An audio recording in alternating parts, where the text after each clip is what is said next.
Get that Wi-Fi together, Shine. Here we go again. You ready? Nah, for real. Nah, for real. For real. Real talk. Real talk. Are you ready?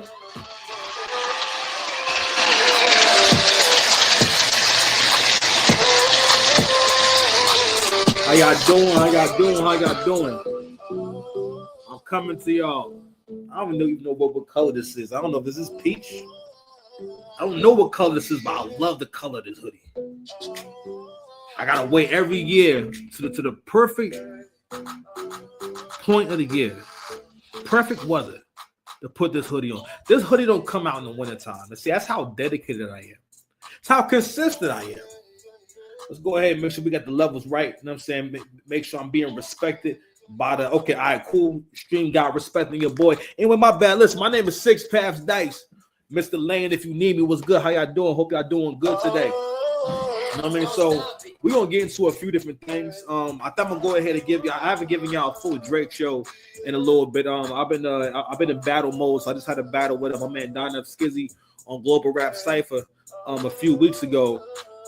About almost 2 weeks ago now, and I got another one coming up against my man Sauce Rube on the trap. I ain't been on the trap in a long time, so my schedule been a little busy, but we're gonna go ahead and get back to it. You understand? So we're gonna get into the Drake joint and also my favorite time of the year, which is kind of mostly the whole year. Now that I'm kind of thinking about it, it's Love After Lockup time, baby.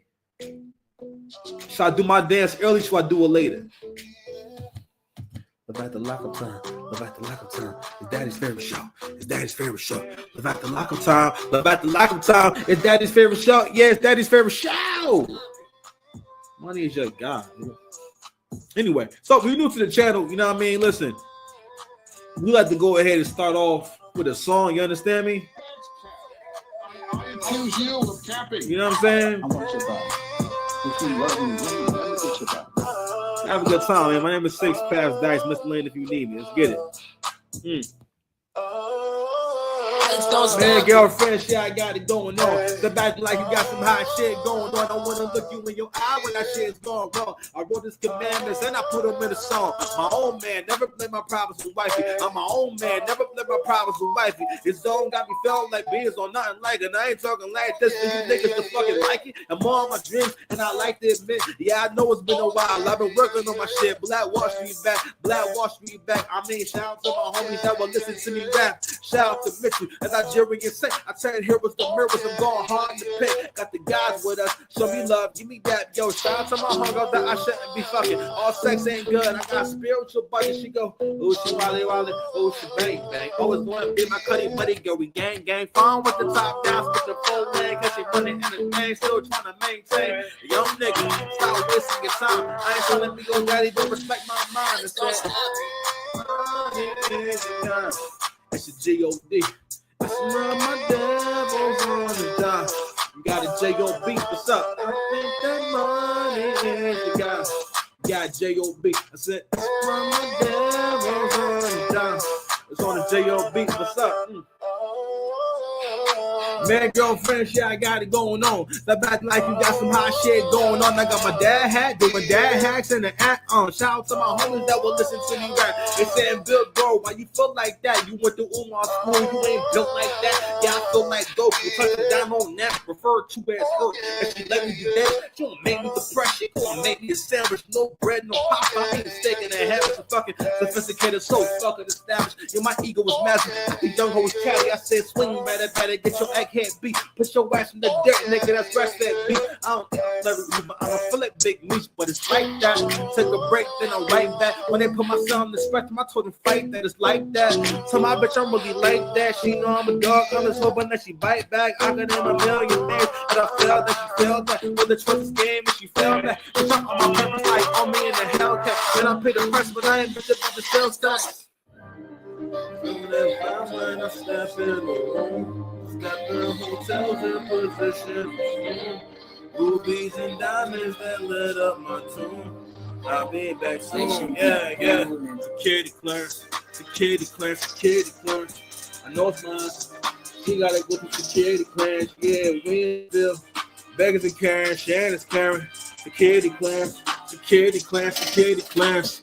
SMD for the Gucci store. Back room, try to group some more. I ain't working hard to look broke like you. White collar boss in the hood, I kill when your dogs get after the bad, bring it back to the family. Was better than that. Moment is now, yeah, confident. I bad young girl, get my off the deal. We rolling out like an armadillo. I know where you live. I sing your Zillow. Boyfriend, one straight place with me. Turn Neiman Marcus, smack DVD. I ride P to the PayPal. Pay P the back with pause investment. Black woman saying ain't no protection. Smart man need to watch the way he invested. The vest them leaves the life so precious. Men want to be with their own. Stop guessing. I don't ask no bitch. I don't answer her question. Smart man need to watch the way he invests. More popular than all my classmates. That's flunking out and coming to class late. Oh, she my side. She winning. She barreled. I told my good sister no waiting for marriage. Security clearance. Security clearance. Security clearance. I know it's mine. She got to go through security clearance. Yeah, we in the field. Vegas and Karen, Sharon is Karen. Security clearance. Does that sound good? I 34 lost on my Anderson. She broke. She say she got businesses. Bitch, we outside. Hello, ubiquitous. Know what them bitch fuck it up on the fly. I saw you like Icarus. I'm on some different shit. Fuck it up. Fuck it up. Some Miss American into a run it up. Run it up. Run it up. Getting caught my side bitch, cost me a tiny side 12 years later, still watch the throne. Niggas in Paris, you can watch them home. I watch my throne, I don't watch them niggas. 7 figures with the billboard lit up. Everyone near me, I'm paying for lease. Beauty and brains, the props and the peace, diplomatic immunity, smoke with the leaf. Old money, young money, how you compete? Treating me better when I wasn't popping. No, I'm the man, that's more your problem. Infinity blunt, smile at the point when I do what I want. Papa used to take the long way home, dropping these dudes, he was putting me on. The girl treat you like you a whole bitch. You done build shit that you don't own shit. This is mentor shit, this is playing your dick. I'm the big bro nigga Klitschko shit, putting on my mama like they was dumb to spawn bombs to chop them cause no compromising. Don't compromise they dicks and chop. Security clearance, security clearance, security clearance. No, it's mine. She gotta go to security clearance. Yeah, we in the field.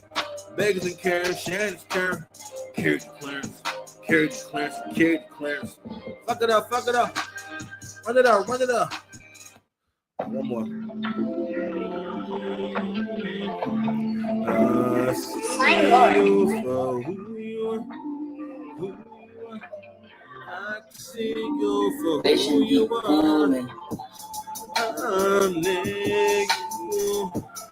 I see you. This for all the time, all the time, all the time. Oh, yo, soup, blueberry cool. Swerving that bitch like blueberry soup from the batter home to the catacombs. I turn the key now, daddy home. Stay long enough, you call the quits. Get my rocks off with a gorgeous bitch. Protect myself, I record the shit. More foes who know resist. When you wet, moving the money, robbing and weaving the men about town. Robbing police, and I'm down to make it back by the weekend. Y'all made myself, how the fuck is we even? I'm feeding my ego on big amounts. Now my job can figure you out. And I ain't winging this shit. I put wings in that bitch. Tell a friend she got phone when yeah, I'm acting my age, nigga. And I'm acting my wage, nigga. Boss said it's your face, nigga. That still ain't love. That's rage, nigga. Never been on MTV, but I made myself into a maid, nigga. I get GFE for my maid, nigga. I'm in the crib with the sage, nigga. All right, I did that shit for the baby. Some heroes don't wear capes. They pull up in a Mercedes. I'm saying all of my niggas is covered in gold. Put in my homies is covered in gold. All of my niggas be covered in gold, covered in gold, covered in. Need my baby in feminine role. She getting her role. She getting that role. She mad. The generals know. Chelsea boost with the cinnamon salt. Cinnamon crunch. You can bite me, bitch. Man, no, man. He don't like the shit. This is heart to heart. Don't write me, bitch. And I ain't here to talk no inspiring shit. Ooh. I see you for who you are, who you are. I can see you for who you are. When I'm next to you, I see you. It's for all the times, all the times. All the times I put in overtime. Let's get it. Oh yeah, showing the best behavior. That's all yeah. Respect for me on God's head. You don't fuck with me, you get lost here. Blueberry soup, blueberry cool. Swerving that bitch like blueberry soup. But the driver looking like me or you. Well, it's going to be me or you. That rope a dope for these niggas. I don't choke for smoking these niggas. I don't waste the motion. I'm giving, going through the motion with niggas. Yo, ghetto superstar like prize, my nigga. Manifest destiny like Nas, my nigga. Winter's here and there's no doubt. Don't speak to me when it's cold out. Bank accounts get closed out. I'm in church, get have my toes out. Feeding my ego in bigger amounts. Now my job can figure you all night. Winging this shot, put wings that bitch. Other friend, she got flown up, yeah.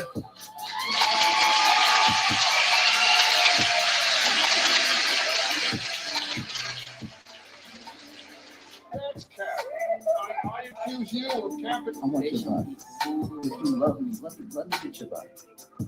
Mm-hmm. Now, you think I have somebody I love in the bricks? Donations, donations, donations, donations, donations, gifts, gifts, gifts, more gifts, More gifts, nigga. What? Oh, hold on, one more. What? And sooner or later, her cookies get crushed. Cookies get crushed, my nigga. We here. My name is Six Paths, Dice Mr. Land, if you need me. The hood may go back on. It depends on how I'm feeling. I have to remind myself to be animated when I get up here with y'all. I gotta make sure I'm giving y'all life. Cause you know what I'm here for. You know what I mean? I'm here to work, baby. I got the sun shining down on me. You understand? Listen, if you with me, you should be getting 15 to 20,000 steps a day, my G, for at least 3 days a week. Why can't you do it? You should do it. Go do it now. We're getting extra fine for the summertime. I don't want no one complaining about how fine the Six Paths is getting. And relax. I know what you've been waiting for. I know what you've been wanting. Relax. I know what the bitch need. That's my whole style. That's my whole appeal at this point. To explain to you who I am at this point in life. I'm just young. We're not gonna say no. I'm Mr. I'm almost 40 now. I'm Mr. now. You gotta say Mr. when you talk to me. It don't matter if you say Mr. Smarty Pants, okay, or Mr. Big Johnson. However you want to do this, call me Mr. Got the volume up in my mic. I don't want my neighbors complaining and sending me blank emails that I don't understand and don't know if they're threats or not. But I'm still gonna remain animated. So we're gonna be getting into this whole Drake thing, man. So I'm gonna go ahead and react to a video from my man Anton Daniels, and he did a pretty good reaction and very good video. 1 second. We are back. You know what I'm saying? We are back. You know what I'm saying? Little ninja, I see you, little crusty ninja. I see you, little crusty ninja. I see little crusty ninjas out there. So this is actually some really big news, honestly. So even if this is halfway true, basically it's over. Everything's back to normal. Drake has been tearing you niggas up with a collab album that he did. T-Pain did a live at some point. He said this album sounds like the throwaways from the last two Party and Drake albums. And you know what? I actually didn't really listen to those albums like that. And now that I'm listening to For the Dogs and everything, and I played I recently heard the Party album a few times. I liked it a lot. I just haven't had time, right? But I know what he means. But the thing is, it doesn't matter because this is a different project. You know what I'm saying?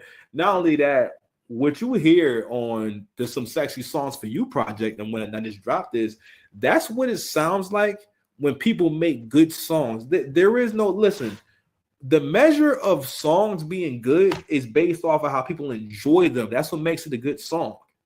Okay? For the Kendrick Lamar narrative, you ninjas have tried to argue that basically songs that sound bad can still be valid, and you don't make the artist good that way. That's what made Nas whack for years. Because for the most part, yo, I mean, like, listen. At the time, it was blasphemous to say Nas was whack. Well, Nas was making whack music, but Nas got a lot of whack shit out there. You know what I'm saying? There was a point when niggas was kind of done with Nas, and his career was a little dead. He wasn't really popping no more. You gotta realize in the 90s, rappers had a really short shelf life. It wasn't no all this longevity shit. For the most part, Hove and Nas are the first rappers to be hot in other eras where there are other people that's hot. You know what I'm saying? Basically in eras that aren't really their era. Like Jay's era is the mid-90s. That's really his actual era. But Jay was able to keep extending his life or the lifespan of his career. But for one, he made the right choices. He was very intelligent about how he made music. He understood that he couldn't make all the music himself. A lot of artists don't get that. And that's why the music isn't good, because you don't use writers, you don't get people in the room, you don't get you don't get, and that's what Nas never did that. Nas never got the young hot niggas and the young lit niggas around him, because that's how Jay stayed hot. Jay's style is a combination of everyone that was on Rockefeller. Literally.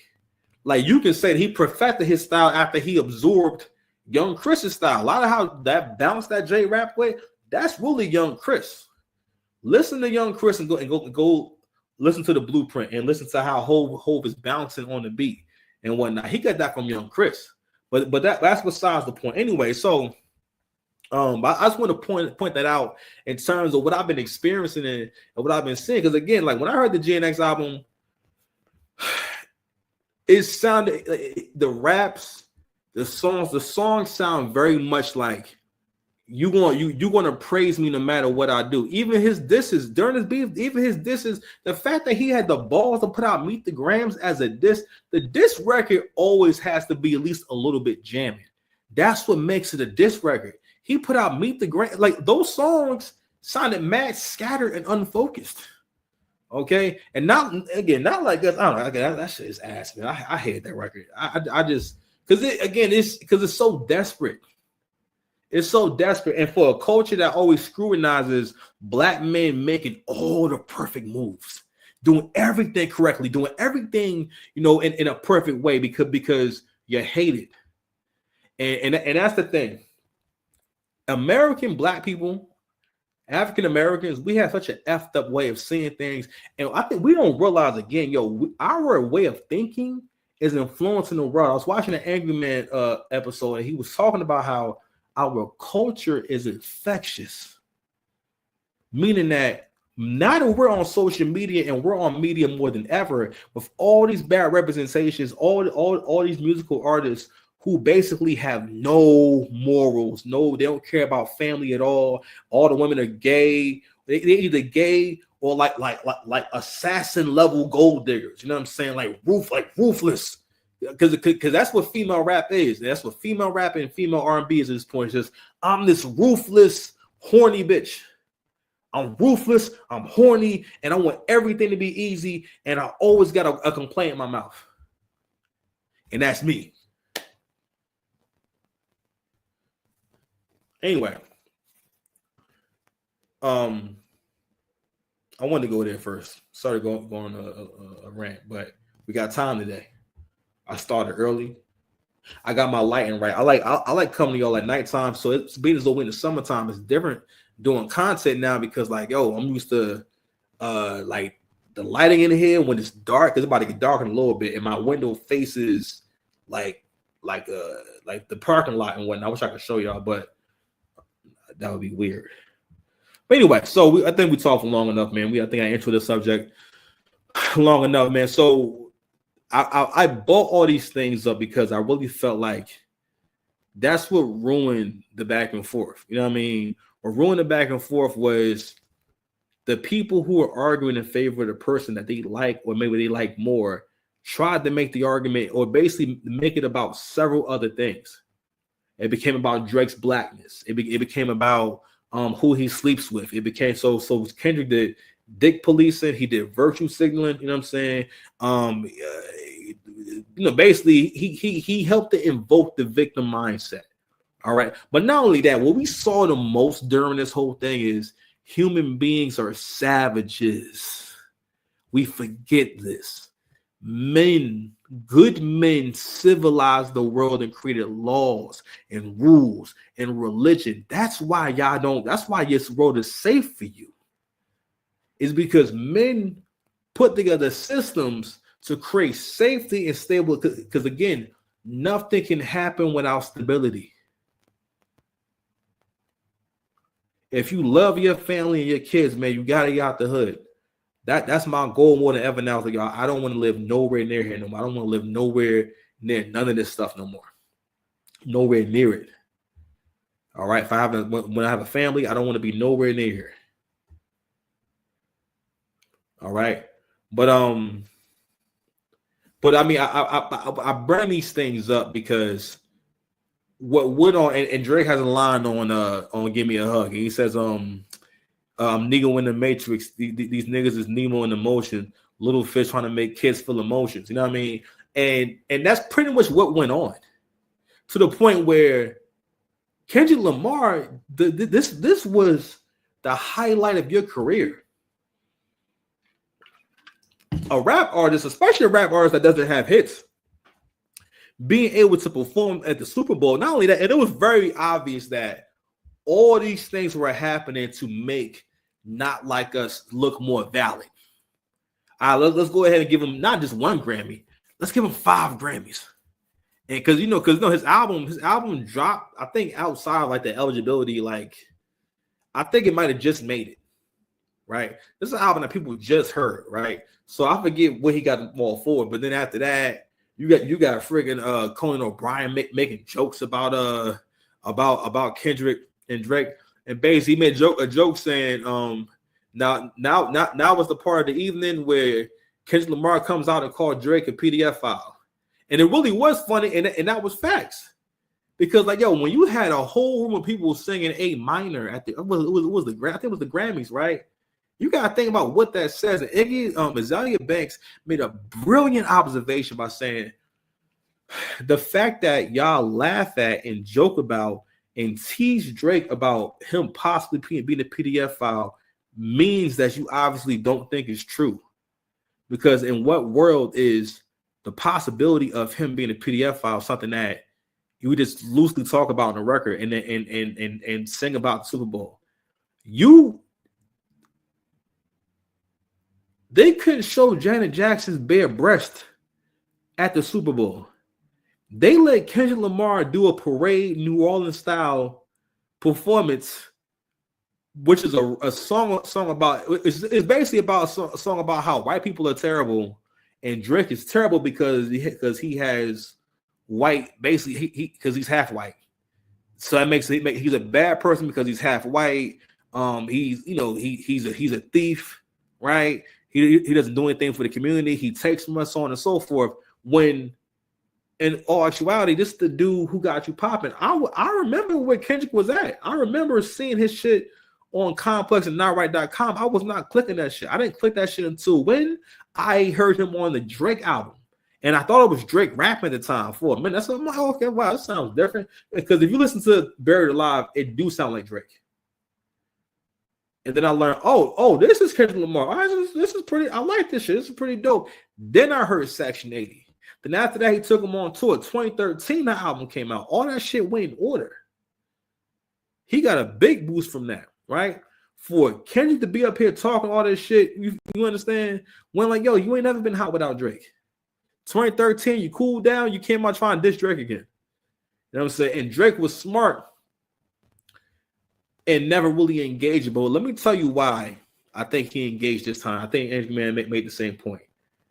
I think that he knew.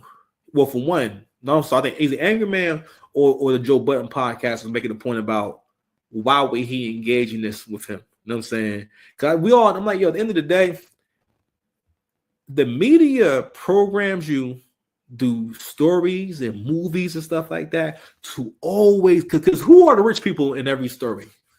The rich people are always evil, or the people who have money, the people who have ability, the people who are talented, the people who are beautiful. And every story ever told on TV and movies, most of the time, they're usually evil, especially if they have any wealth, especially just any of that stuff. And don't get me wrong, I'm not saying that people who have wealth don't ever do anything evil or bad, right? But your people will get into that mindset without knowing anything about them.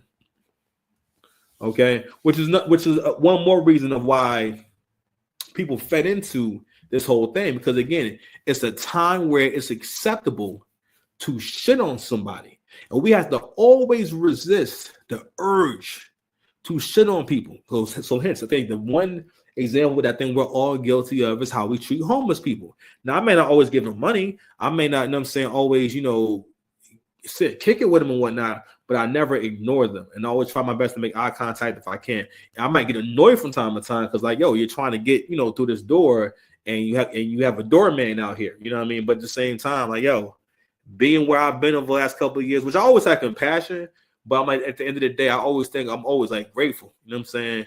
I don't carry cash and whatnot. And also, it's like, you know, when you know how all this shit works, man, most of all people, they don't need your money. All right, they may want some extra money, but they getting the check and they're getting benefits. All right, if they not, then they stupid. You know what I'm saying? But anywho, I know I'm going off on tangents and whatnot. But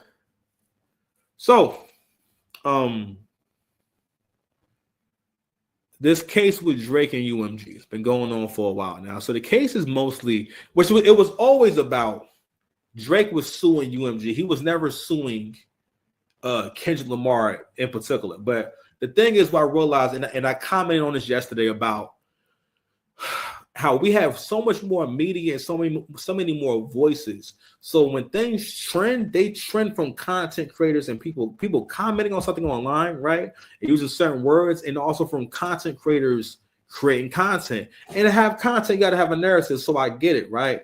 But the whole narrative, I saw a video yesterday with this guy who was a Super Saiyan soft nigga. He had blonde hair, so I guess he was going Super Saiyan soft. And then the ninja said, you know, so I thought that Drake was in a coffin after the performance at the Super Bowl.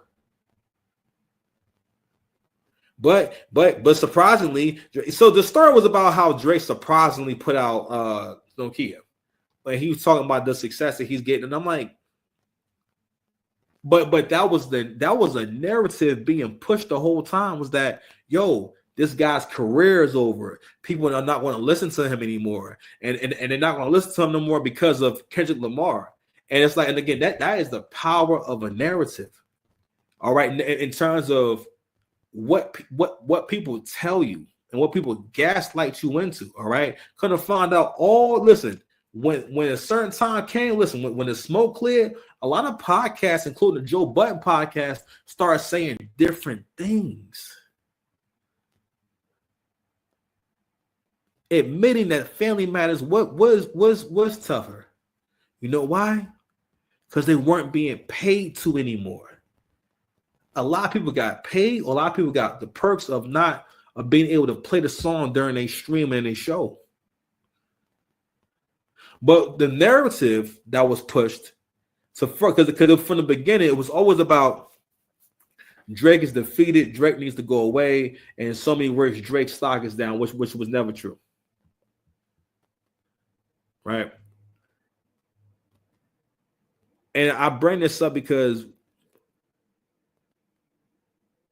I got to get out of that shit, man. That's you being programmed to hate success, because as long as you hate successful people, you will never be successful, or you won't reach your full potential because you don't understand how shit works. Come on, man. That's my shit. Play that. You understand? Here's what we doing right now. Come on, Joe! You feel me? So let's go ahead and play a video for my man Anton Daniels. Yo, we're gonna be here for a little bit, man. We rocking out tonight. We doing some content tonight. We're doing the old school. I gave y'all a 2-hour show in a little bit, man. Let's get to it. So shout out to Anton Daniels. He gonna share this joint. And matter of fact, I'm gonna play it on full screen. I'm gonna get my ice pack right back, y'all.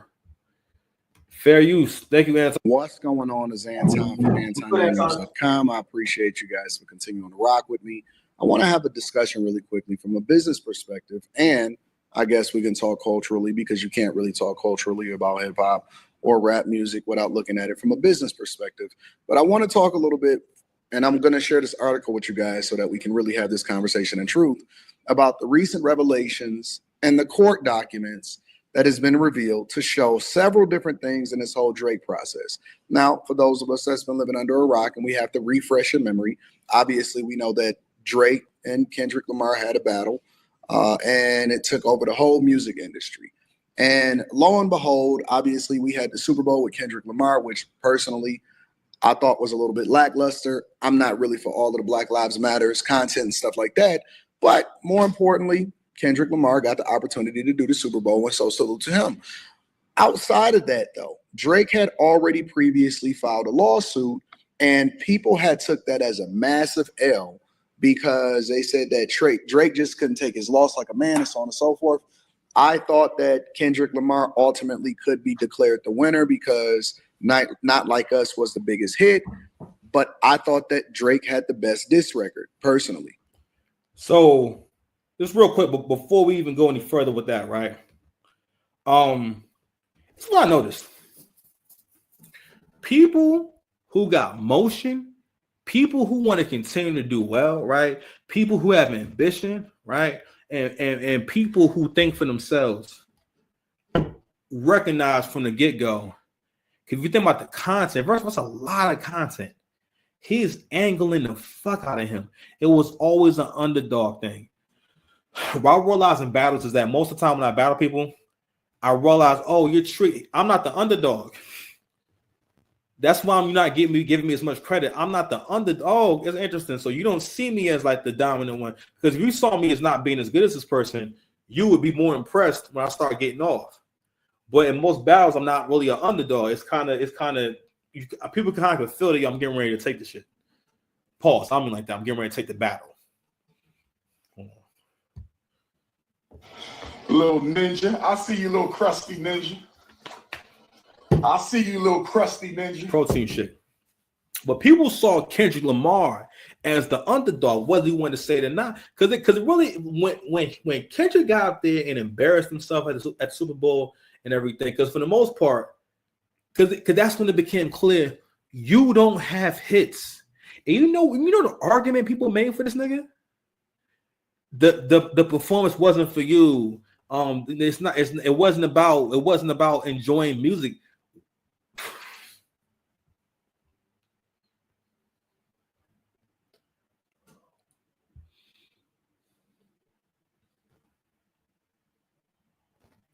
That's like going to a strip club, right?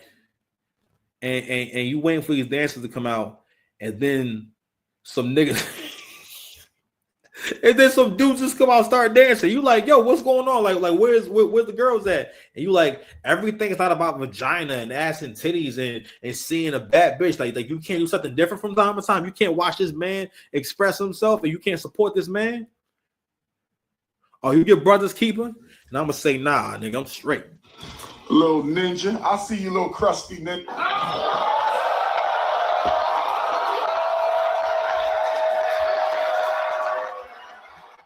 Not me, nigga.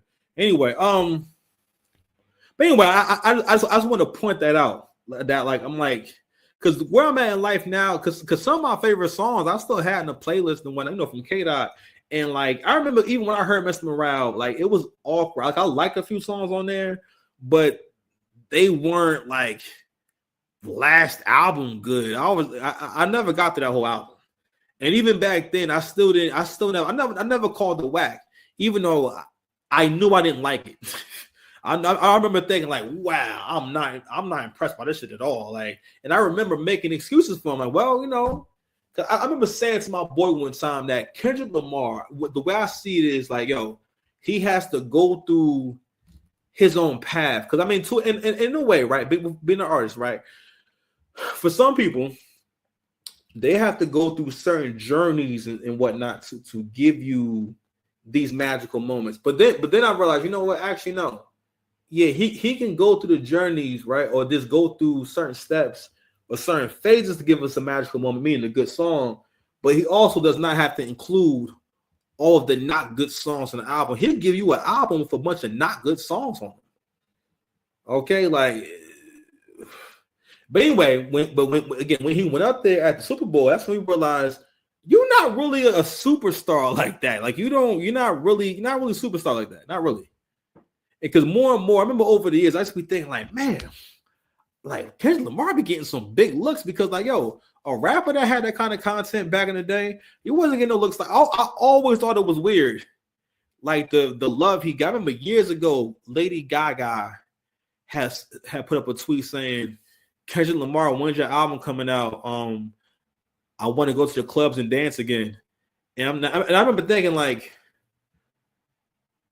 Kendrick doesn't have songs that they play in the club. At that point, especially back in 2012, Kendrick didn't have no songs that they played in the club. He didn't have no club records or records that you would play in the club. I remember thinking like, what song? like what song is that? You know what I mean? So Lady Gaga, even at that time, is still a huge pop star, right? And she actually was on the original version of Bitch Don't Kill My Vibe, and it was very good. I'm not sure why she wasn't on it, right? But she was on the original version, or there's a version out there with her singing the hook. Very dope, right? But at the time, I didn't realize, oh shit. So this was always an industry push. That was to promote him. Everything that happened, the looks he got from Drake, all of this was to make sure that he got to a certain level. And I was watching a show with Angry Man, and he pointed this out, how the content of Kendrick's songs and raps, he pointed this out in a few different ways. In one episode, he talked about how when he wasn't doing good, he can get into his music a little bit more. But once he started doing better, he didn't like his music as much anymore. And I never had the words for it. But when I was younger and I wasn't doing good, like I liked his songs more. But as I started doing better in life, I started to listen to him a little bit less. And if I don't relate to that. Not that he's rapping about being broke, but it's the whole vibe, how the song sound, what he represent. And for the most part, it's just, I mean, listen, it's cool. We have different standards for different niggas. Niggas don't want to say this shit, but Nas was never fucking with Jay. You know why? Because Nas could give you a song that Jay you would never allow. He can give you a quality of song or give you verses and lyrics you would never tolerate from Jay, or you would never listen to it and say that's fire. That'll be fire coming from Hove. You know why? Because you looking for Hove to give you them joints. And I'm not saying Nas don't got no joints, but he don't got joints like Hove. Okay, like Nas would die against Hove in the verses. Like for the most part, the only nigga can do a verses with Hove is Drake. All right, if you really thinking about it, maybe Busta, right? But Busta don't got enough iconic Johns where his verses on them are iconic. Hove got mad memorable iconic verses. Hove could do the Blueprint. You would have a hard time beating the Blueprint. You know what I'm saying? You would have a tough time beating the Blueprint. Like only a nigga like Drake could get up there and battle the Blueprint. You know what I'm saying? You understand? Especially if you put all three together, that's tough for most niggas. Excuse me, miss. You know what I'm saying? The Nas this, the You Don't Know remix, the You Don't Know, the original You Don't Know, you know what I'm saying? H to the Izzo, girls. Man, listen, the list goes on. You understand? But anyway, let me let Anton continue to cook.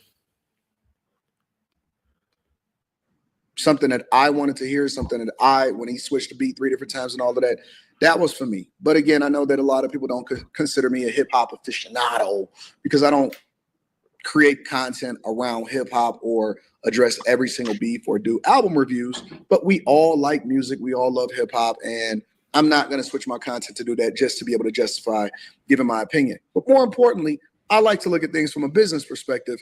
And this is where I really shine. Over on this article in particular, and this is courtesy of BBC. I know a lot of y'all think of BBC a little bit differently, but it is a very, very valid news source. And I want to go over this really quickly with you guys to see exactly what this is. And the reason that I want to do that is because people think that Drake's real lawsuit or what he was doing was against Kendrick Lamar. I don't think so. I think that Drake was really trying to focus on his bag and also at the same time possibly take down the music industry. And if there's anybody that was powerful enough to do it, maybe it was him or Taylor Swift. But this is courtesy of the BBC. It says the court gives Drake access to Kendrick's contracts, which is. So real quick, UMG has been trying to get the judge to deny Drake. Basically, what Drake is trying to do is get access. I don't know who's calling me. What Drake is trying to do is get access to the books, right? And so when it comes to these kind of things and whatnot, people have a right to what's called discovery. So that means a right to certain records and whatnot, and so they can get a better understanding of who got paid, who was incentivized, and how far back does this go, right? So again, what Drake is alleging is that UMG used the money that they made from Drake's catalog in order to fund the marketing and the boost of this record. Okay, So just give y'all a little more clarity. All right. And also going back to what Anton said, he said Drake was saying more things that I wanted to hear. All right. So if you follow Anton's content, Anton's a little more conservative. He's more so about God and family and continuously elevating and having the conversations needed to help the community be better, especially Black men. I've been heavily influenced by Anton more in ways they will never know. Honestly, Anton's one of the main reasons why I'm doing content today, because I remember following him, and I love his mindset, and I love how easy he made it seem and how relatable he seemed. Man, he just doing his work. You know what I'm saying? I remember like when he was at a certain level of subs, and to see how the numbers he does now, like it's really inspiring, honestly.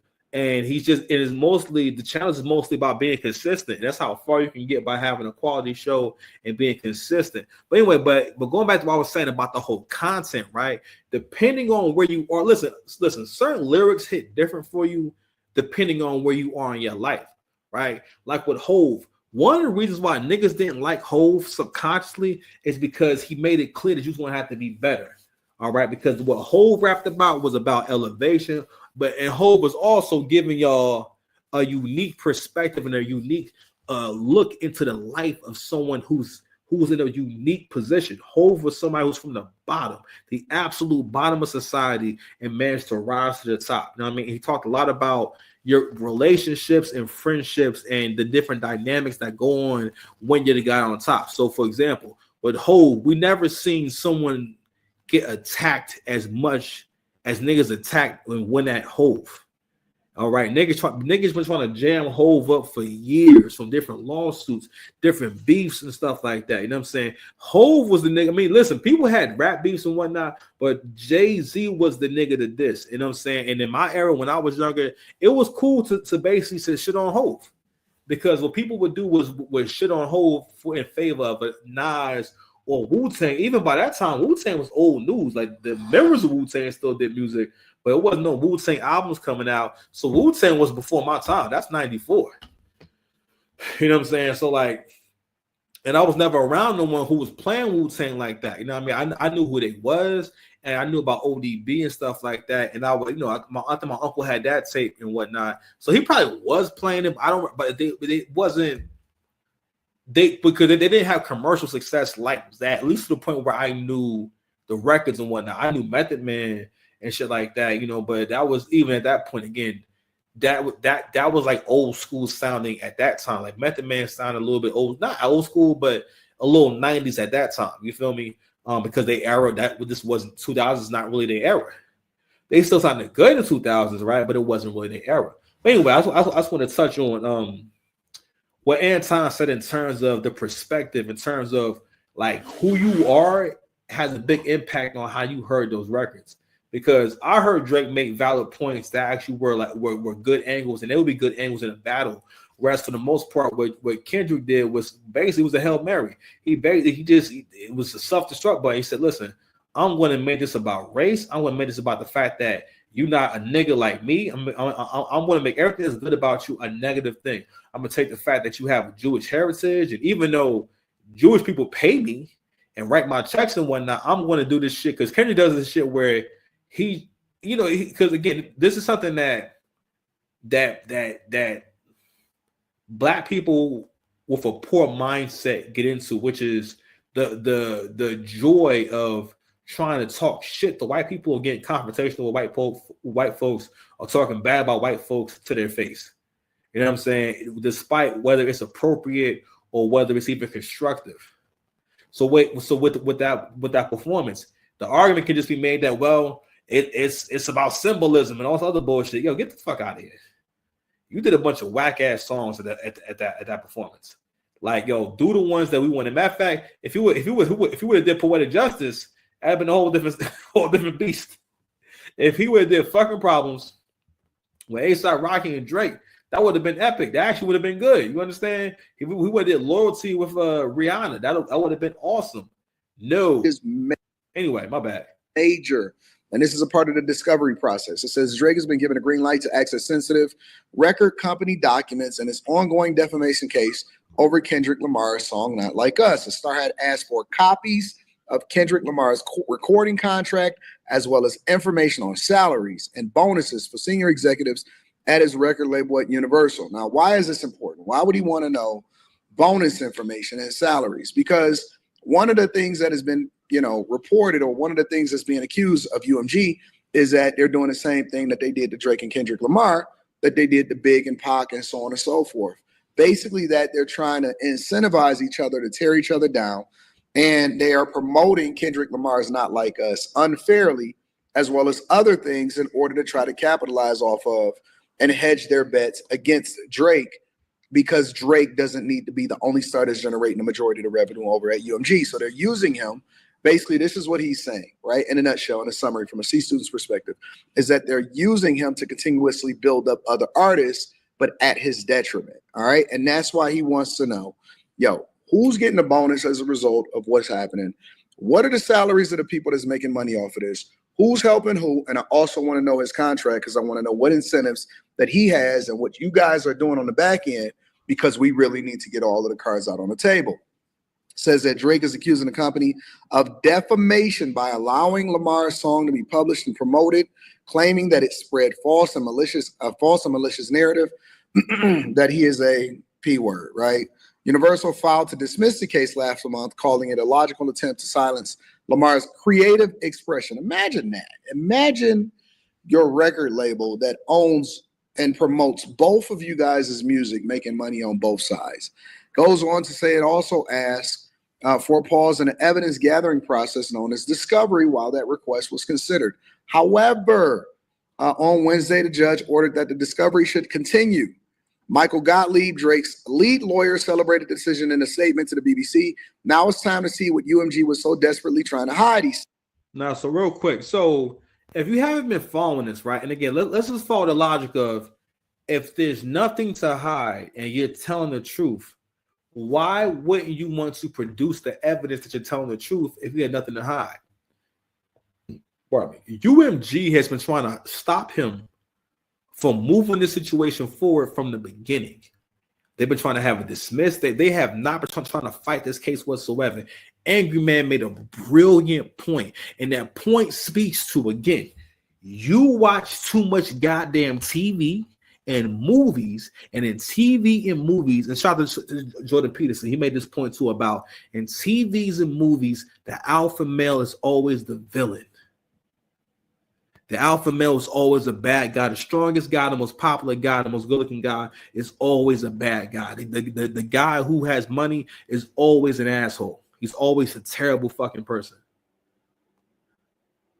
And what that does is make you root for the little guy, make you root for the loser, make you follow the loser. Kendrick Lamar could never fuck with Drake. Y'all say that Negroes do that just to shit on you, because they jealous of how good you are. So what they'll do is, this is something niggas really do. They will say that someone is comparable to you, or as good as you, or compare them to you, or basically put you on the same space as a jab, because they know that you're not, and they know it's insulting to you.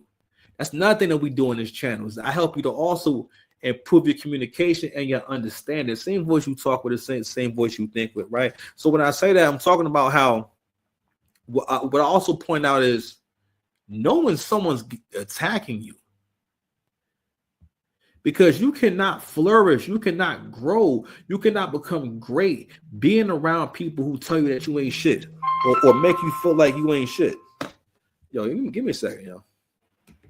My bad. I don't know, man. Somebody called me for some number and they're not leaving no message or texting me, so it can't be urgent. So, says, according to the court filing, Drake's team is seeking documents including all contracts between UMG and Kendrick Lamar, and the salaries and incentives plans for senior record label staff going back to 2020. They want to know everything. They want to know what the plan was, if this was always in the works, if it was an unfair advantage, who's making money off of it, the whole 9 yards. So this is a major, huge victory.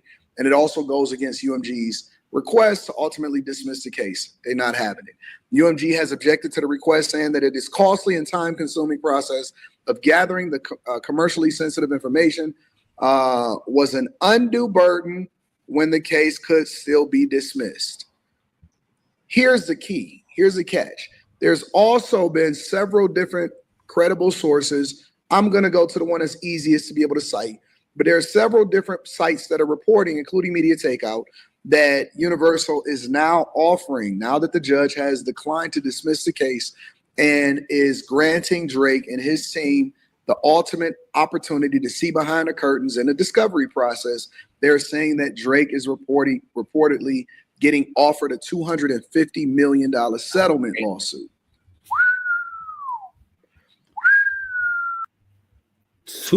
Listen, this is the level that they playing on. What bothered me a lot is that I guess I'm just at the point where I'm just too elevated. I feel that way a lot when I deal with certain people, when I talk to certain people, is that my thinking is too elevated. So when having this conversation, I realized like, damn, I can't even have this conversation with most people because you weren't really trying to be objective. You were trying to basically blend in with the crowd, and you wasn't even listening. I had to realize at some point I realized, oh, a lot of people actually didn't listen to Drake. They actually didn't listen to it. And listen, that happens. There's people that I'm a fan of. I may miss your project. I got shit going on. Sorry, I'm busy. You know? Like, listen, that could definitely happen. I've missed a lot of projects, right? It doesn't mean it's not good. But I think, and also Not Like Us came out right after Family Matters. Right? So people who argue in favor of Kendrick will say stuff like, oh, no, it's because he stepped on that shit. No, it's just that's how the news cycle works. If the response, I swear, my apartment building, whenever people like close the door around my building and whatnot, it always sound like they're in the house with me. You know what I'm saying? This apartment's like mad fucking big. Anyway, so what's my train of thought? Oh, anyway, so go back to what I was saying about understanding what level they're playing on. I was telling my boy, I said, yo, you know how much a deal with Drake is worth? You know, listen, like, so the issue was about, for one, y'all owe me money. Two, you owe me a new deal. It's time for renegotiation, and you've been avoiding renegotiation. And it seems as though now that we are for renegotiation, you are ballooning someone else's numbers and calling in mad favors to bring my stock down. Because the thing is, when Kendrick calls him a PDF file on the song, that's what people repeat all over the internet. You see it all day long. That's the first thing they say. So you can see that the argument is legit that, yes, this is damaging his. I'm bringing out smoke. That's why I got the smoke going.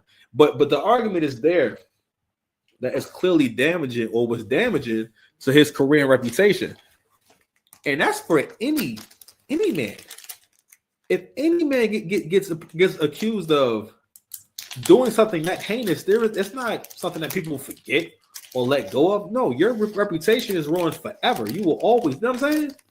So acting like having a record be promoted and then find out that you use your resources and call them favors and purchase payola, you know what I'm saying, and did podcast payola, because podcast payola may be even more powerful because, well, actually, it's the new payola, because a clip from a podcast can go viral. All right, people trust and listen, and they depend on these people to give them an opinion to have. That's why they watch these shows. They're looking for Joe Budden to give them an opinion. That's what human beings do in general. It's like we talk about politics, right? If it's something that I don't feel like really getting into, you can give me an opinion. I want to rock with it. You know what I'm saying? I'm going to rock with it.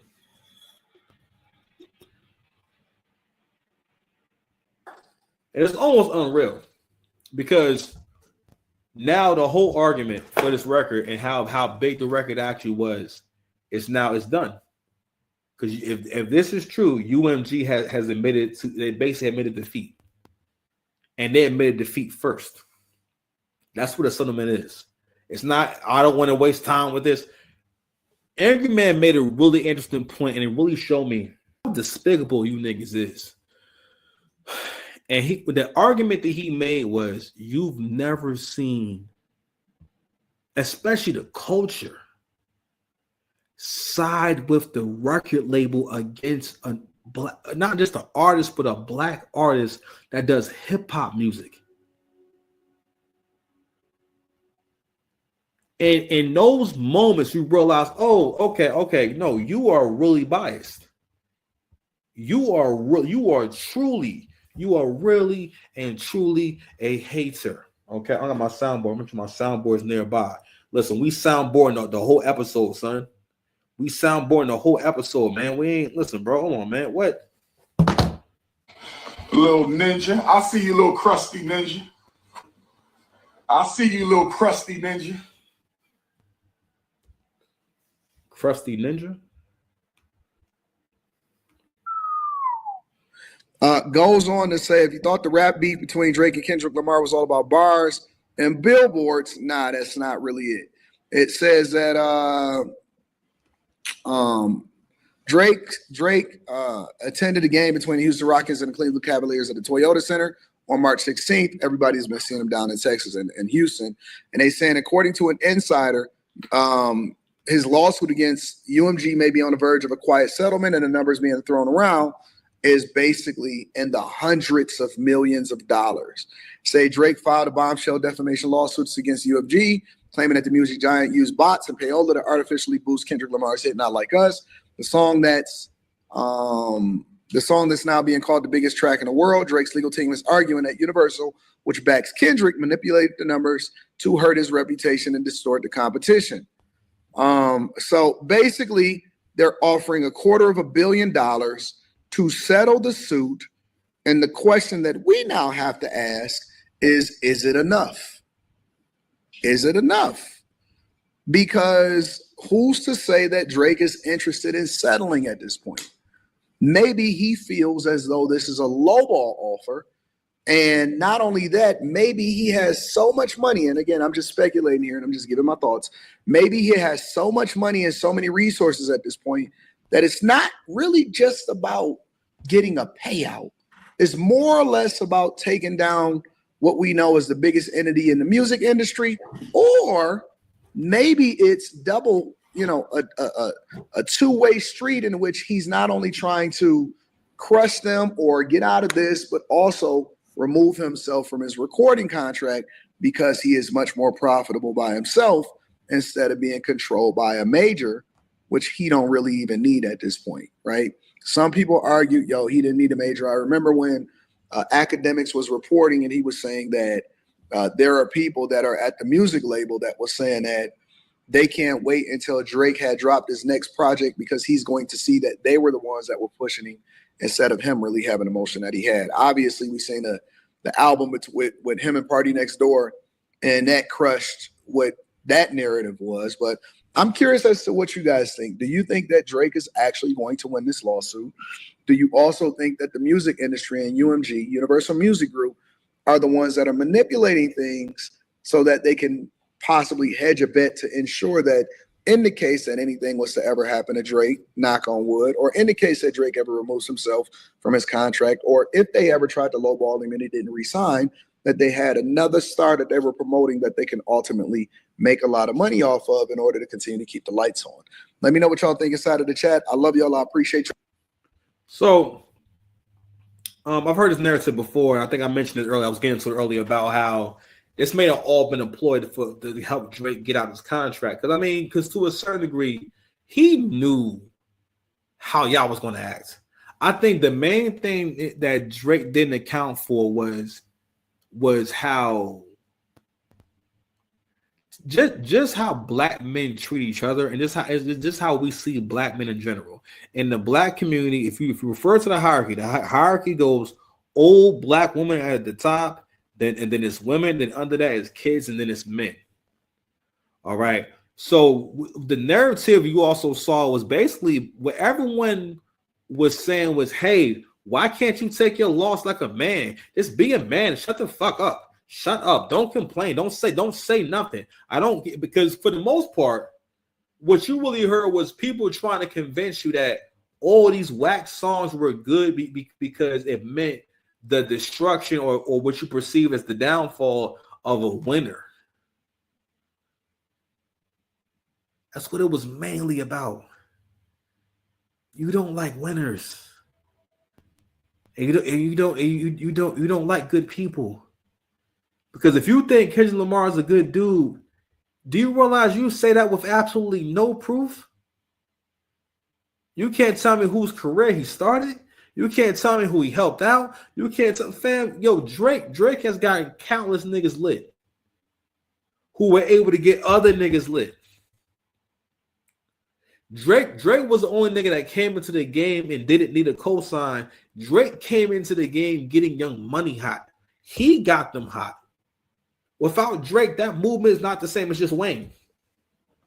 Having Wayne, Nicki, and Drake there at the same time, you'll probably never see that again. You'll never see three people that are talented on the same record in the same space again. Because all three of them got to be so big. I mean, no, it's mostly Drake got to be so big because Wayne's career was always in the decline once Drake came around. Because at that time, that's a long run for a rapper. From 05 on, now Wayne been here since 98. Well, from 05 on, Wayne was the man, right?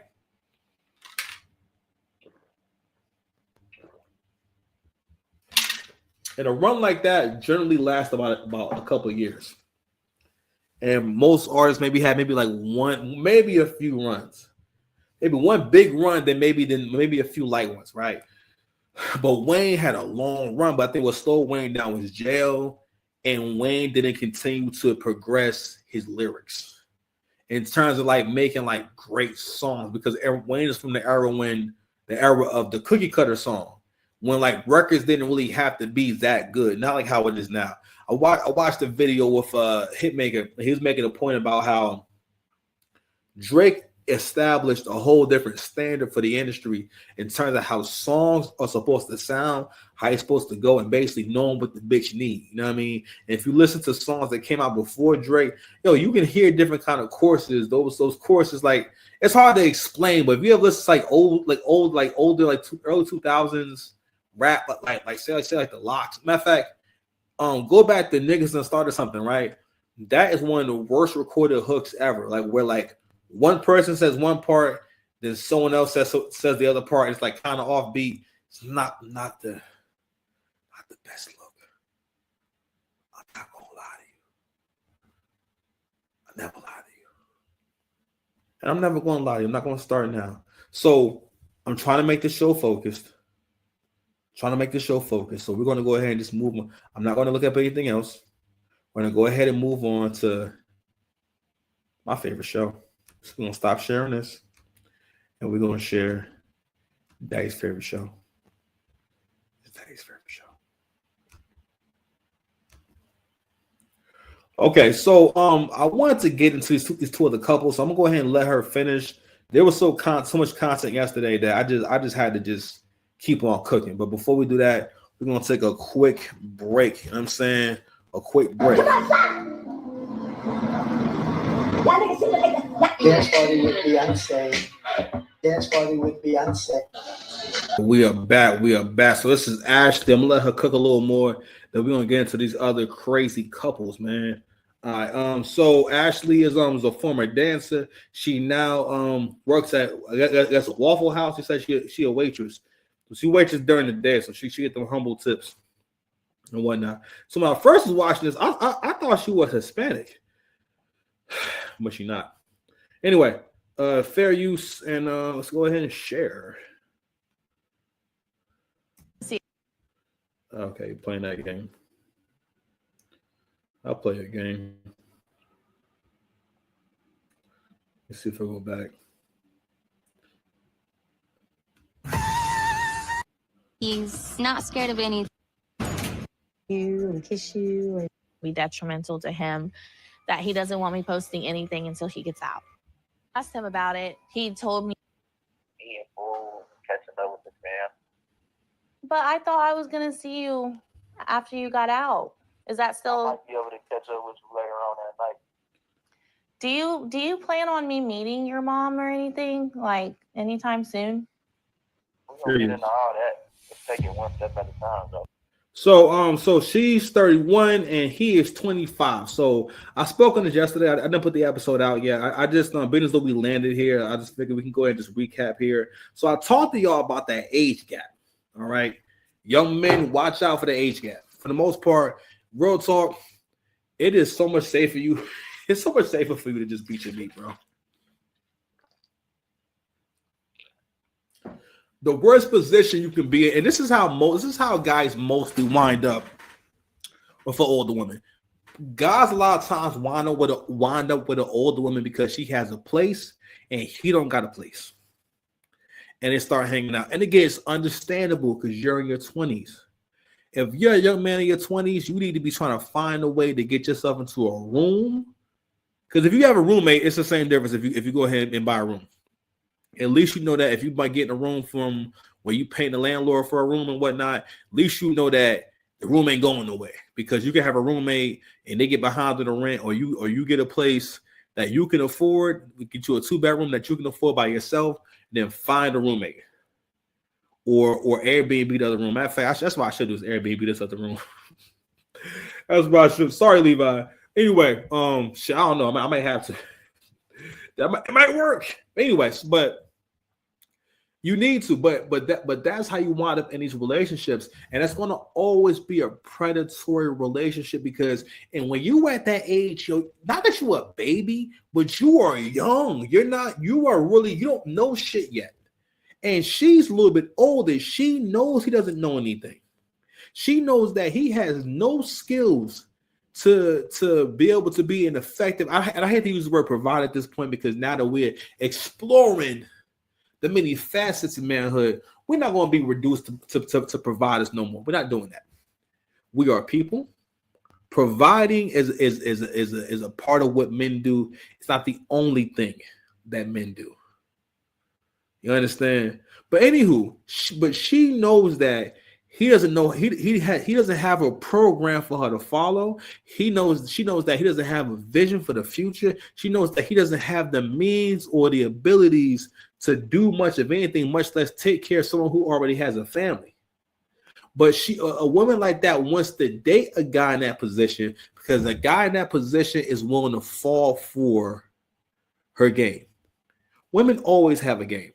Especially when she coming with those kids, right? Don't get me wrong.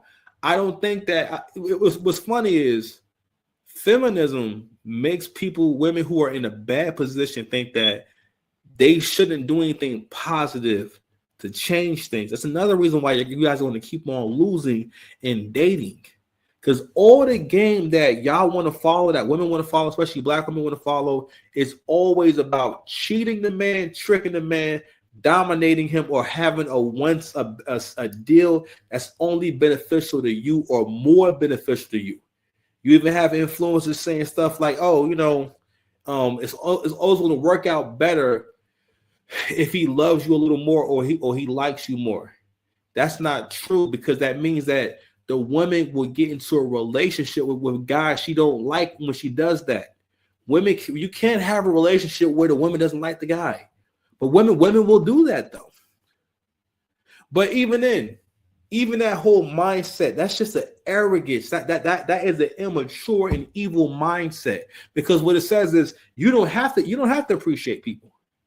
You are so lit, you are so special, so amazing that you don't have to appreciate nobody. Like, you don't have to appreciate someone's positive qualities because your head is so far up your ass. And we create this culture where any and everyone, because under the religion of the bad bitch, because the modern woman only believes in one religion, only one God, and that God is the baddie, the bad bitch. You know what I'm saying? The bad 304. Whatever she say go. He says it's all right to be a hoe, it's all right to be a hoe. She says it's all right to break up your family, it's all right to break up your family. She says it's all right to go to Dubai and get violated, it's okay. It's OnlyFans. Anything goes under the religion of the baddie, except family. No family. And no focusing on what's good for the family. No family. Only makeup, lashes, weave. Not even really actually looking good. Makeup, lashes, weave, skimpy clothes, whore mindset. and I'm not saying this is who women are in totality. What I'm saying is that this is what you hear coming out their mouths in terms when it comes to relationships. And no part of that conversation. First of all, you get results like what she getting with that whole mindset. You talking to a nigga in jail. She met him because he called her number by mistake. She heard his voice and then wanted to know more about him. Matter of fact, so the number, when the call came, she probably lying. When the call came in, it was a call from jail. She said she thought someone close to her was calling and needed help. You would think once you found out, oh, this is the Negro in jail, oh, I'm good on that. Have a good evening, sir. No, that's not what happened. After that, she said, oh, 25 in jail, can't do shit. No problem. I'll be your girlfriend, and here we are. So right now, she's asking about meeting his family because what she wants is also a reassurance that basically they are beginning a relationship. Women always want to meet your family because she wants to know where she stands with you. You got a 25-year-old telling you, nah, one step at a time. Oh. Okay. You have 1 minute remaining. All right. Love you. All right, man. You think I have somebody I love in the brick? He always says, I love you first. Or like when I say I love you, he'll be like, all right, I love you too, babe. And now that this is going on, all of a sudden he can't say I love you. About 3 to 4 months in talking to Julius, I found out he was entertaining other women. He had a lot of girls that sent him money. There was one girl, she wrote me on Facebook, so you got my man's name tatted. And I'm like, obviously she's talking about Julius. So when I asked him about it, he told me that he's using girls while he's in there. And if I'm posting stuff on social media, that's going to be detrimental to him, that he doesn't want me posting anything until he gets out. That's not how he is on the phone. And then, like, he was saying he might see me the day he gets out. Like, he might see me. Like, I was okay with his situation. Guys can't just go dance and show some boobs and, get money the easy way. Guys, unfortunately, they have to hustle. These are crazy pictures. And another thing I want to say is that when a woman she's 31 with a couple of kids, the fact that she finds this guy attractive or thinks that he's a suitable leader for her family, this says, and listen, I think it's BGS Ibmore.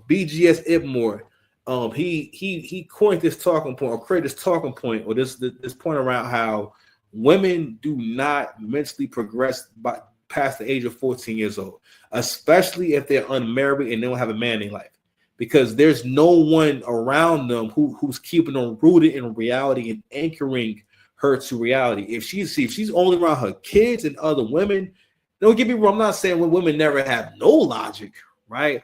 But obviously, judging by how shit plays out in our community, not enough. You're just not using enough logic. This nigga he basically just stole all these Dutches. He went behind the counter and got them Jones.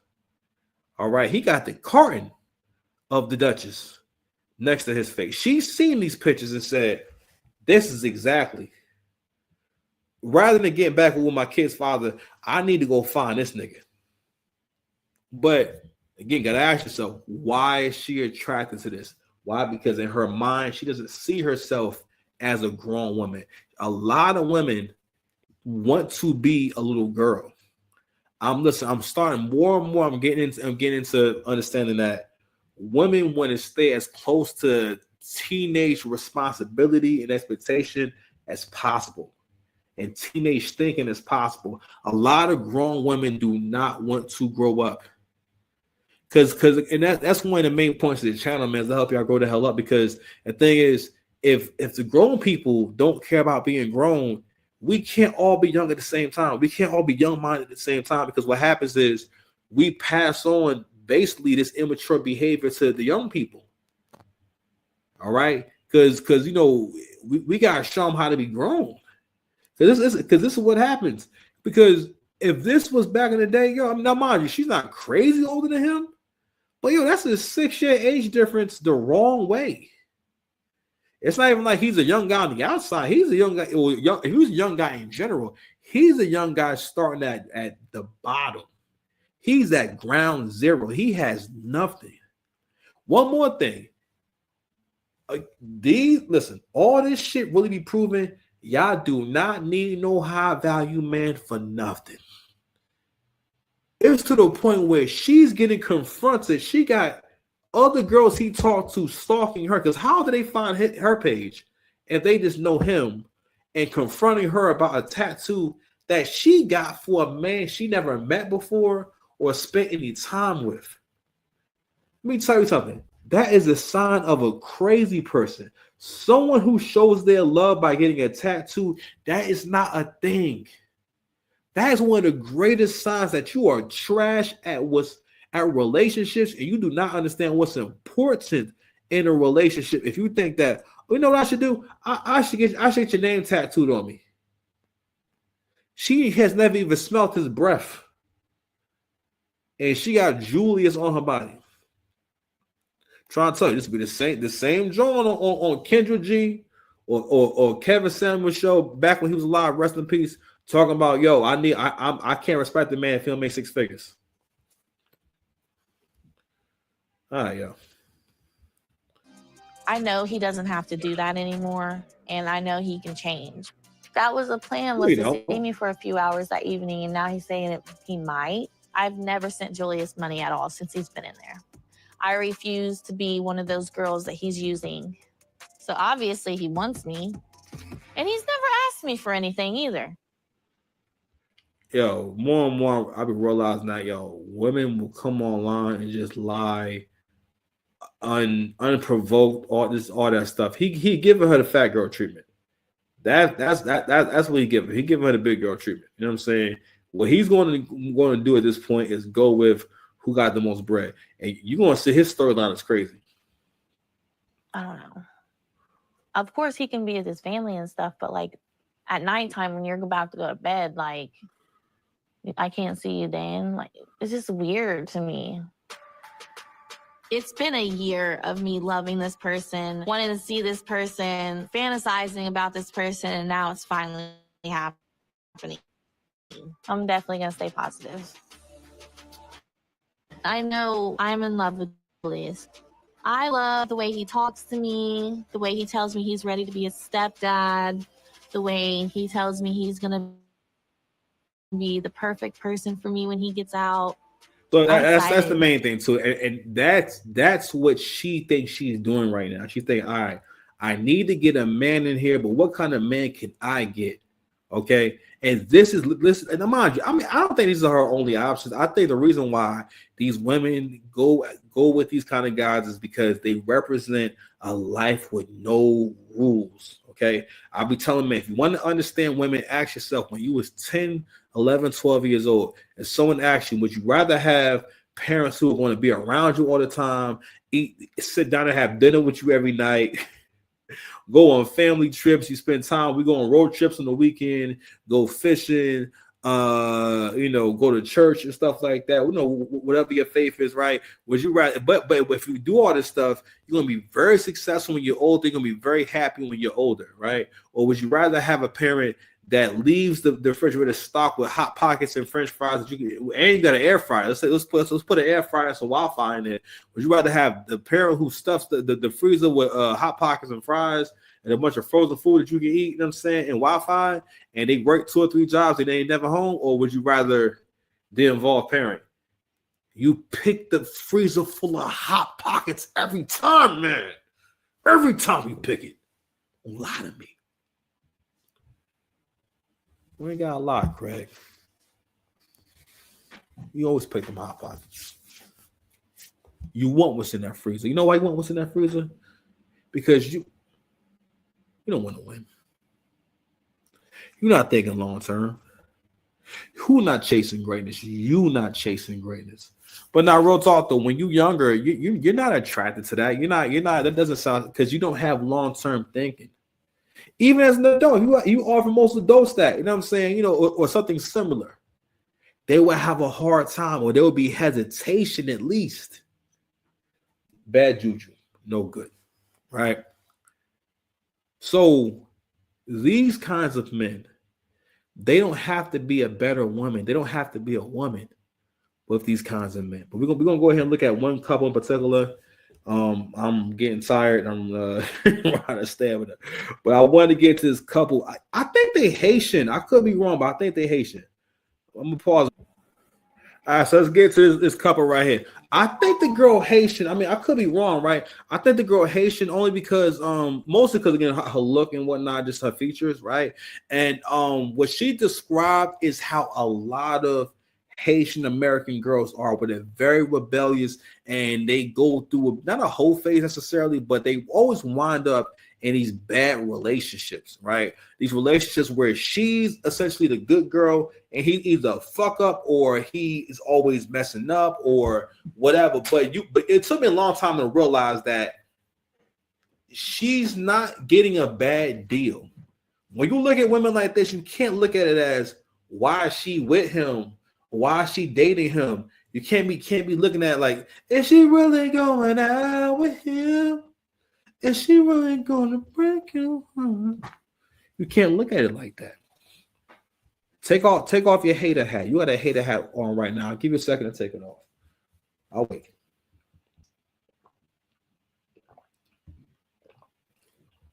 Hater hat is off. Thank you. Thank you for taking off your hater hat. Hi, hater. This is her level. This is the kind of relationship that she can mentally handle. Because in these relationships, you got to understand, there isn't the same level of expectation and quality. And also, got to realize, a woman who's too chaotic, I mean, women in general, right? And this is a point that Angry Man made about how they don't get better if the men don't call out certain behavior. But what a lot of men don't understand is that women can tolerate anything. One of their abilities is to be able to nest and get comfortable in any environment and situation. If you think about it, right? Women can tolerate anything. They can tolerate an abuse. If they want to be there, they can be there.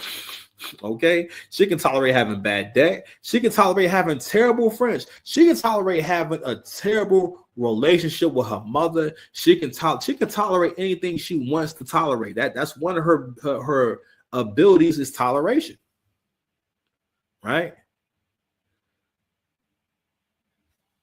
I really feel like feminism has convinced women to rewire their brains in ways that leads to bad outcomes. Because what it is that it makes it really hard for women to choose wisely, because in their mind, to a certain degree, they think they're supposed to be smarter than that man, or basically be with the kind of man that will allow you to do whatever you want to do. And you wind up in these foolish situations. Also, this is another instance of a great example, a prime example of how a lot of women do not mentally progress past 14 years old. Her situation is one where she's actually with this guy.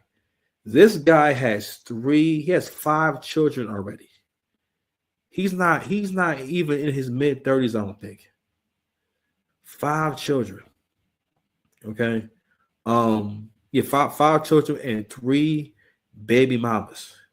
And we're gonna jump around for this couple right here, right? So we're gonna try to speed up a little bit. Safety first. Demadric is getting out early. Oh my gosh. Demadric sound like a nigga I do not want to have in my building. I do not want to run into a nigga named Demadric in my lobby, in the building lobby. You know what I'm saying? That's the type of nigga that listen, bro. I'll be up all night, being paranoid about Demadric. All right, that's the type of nigga that definitely, you smell weed coming from his apartment, and there's mad kids in there. I'm so excited for him to come home. It's been a long time coming. I do not have good taste in it. The experiences that I had, I just throw the whole thing away. So Just real quick before we go any further. So I wanted that. That's a great example of how women give you a little bit of the truth, and then but she'll say it or phrase it in a way to make it sound like it's not that bad. So what she's trying to convey to you is that, hey, I haven't had the best luck. That all this is about just luck and who I've been around, and I don't know, right? That's what she's saying. But she tells the truth at first. I don't have good taste in men. That's it. That's it. That means it's you. Man, the problem is you. I was saying this on Threads earlier. One of the reasons why you're not going to see many of these goddamn dating events no more, and when I heard AC say it this way, it really made it clear for me. He said, the men realize that you guys are not serious. And when we say not serious, what they mean is they realize is that you are not mentally prepared to be a wife in a way that makes that man feel like, yo, I made it. Yo, I'm doing good in life. I got someone who loves me. I couldn't resist it. I'm sorry. Come and get me, baby. You know what I'm saying? Someone needs a place to stay for the holidays. Hey, if you need an oil change, come holler. Holler at me. But the men will realize that we cannot have relationships with most modern women because we have two opposing goals. I want to have family, and I want to have family, and I want to have a committed relationship for a lifetime. The woman, on the other hand, her agenda is ever evolving. It's like the Life of Pablo album. Remember that? Remember Kanye had an album that kept changing? You hit that one song one day is different, another song is different. The album kept changing. It was a living organism. It was really some evil genius shit. You fuck his album was in a lab somewhere and it's changing and morphing and whatnot and all types of shit. But that's how her side of things is yeah, she'll tell you, yeah, I'm with you, I'm committed, I'm, you know what I'm saying, we're together, and yo, impulse. No one's talking to young women about being impulsive. No one's talking to young women about being promiscuous, about the timeline that you need to be looking at when it comes to getting in a relationship. This is also a prime example of how we talk about how women, you waste your best years. This one is not going to look that good in her 50s. You do not want to be dating in your 40s and 50s, period. Because the time when you look the best and you can attract the most men is in your 20s. And she's wasting that time with someone who has literally he already don't got no future. It's not like these niggas is in jail, they got out of jail, and they at least got on their feet. Okay, my man starting from ground zero with 5 kids. And he got a baby mother now. This guy right here, listen, this nigga right here, and he also crushes all y'all standards. He ain't 6 feet. He ain't making 6 figures. And that nigga is like 5'7", I think. All right. Listen, when you see this nigga get out of jail, matter of fact, we're gonna just focus on her for this episode. I want you guys to see this interaction with her and her coworkers real quick. Sheltered. I didn't know certain things. So yeah, they spitting game, but I'm falling for it because I never heard it before. I'm driving crazy. Oh, you're beautiful. Back then I would be like, oh my gosh, do you think so? Now I'm like, what's the next line? Not serious. Not freaking serious. So right there, this is how you see this too, where the women don't seem to know that, yo, you are embarrassing yourself. That is an embarrassing story. Like the way that modern women tell stories about themselves, it would be like a dude saying, so I'm the kind of guy, listen, I like to get straight to it. So when I'm having sexy time, you feel me? Listen, I just get up in there and I ain't gonna lie. We feel like right on time, 45 seconds, I go boop, boop, boop, boom, go with the dynamite. And then the girl, my girl, she look a little mad and whatnot, and she roll over and she get her rolls, and I just fall asleep. Next day I wake up and I don't know what happened. All I know is I got in one hand I got the Subway sandwich, and the other hand some of her satin lingerie. You would think, wow, Six Pack, that's an embarrassing story. You know what I'm saying? Or, me telling a story about like, the time when I didn't know I didn't have no money in my account and I went to go and get gas and their machine prints out your balance. The guy doing the gas says, oh no, sir, you can't get the gas. You got $1.29 in your account. He yelled out my balance. That's an embarrassing story. I'm telling that story because it's an embarrassing example of an embarrassing story. I would never tell you that story as an intro to who I am. You would say, "Oh man, Six Packs, you down bad." Now that was only because I know it was unforeseen circumstance. When too many bills come out one time, I had to transfer some funds. You know what I'm saying? I had to I had to move some money around. you feel me? But yeah, but I'm just saying you see this throughout all these shows where they tell a little bit of the truth, right? But what she just told was her whole thing. All right. A lot of dark-skinned women and dark-skinned people in general try to put the insecurities on everyone else. Now, and basically the narrative is always, I didn't think I was attractive growing up and I had to gain confidence. That is everyone. No one thinks they're attractive growing up, and everyone has to build their confidence. Dark-skinned people are the meanest and the most insecure and the most terrible at conflict resolution. If you think about most dark-skinned people in your life that you've interacted with and whatnot, a lot of times their behavior or their behavior is either not consistent, or they're someone that's known for being either really rude or being just not tolerant of other people. They known for that shit. You know what I'm saying? But they usually, especially in Western culture, they very hard to get along with. You know what I mean? But that was it right there.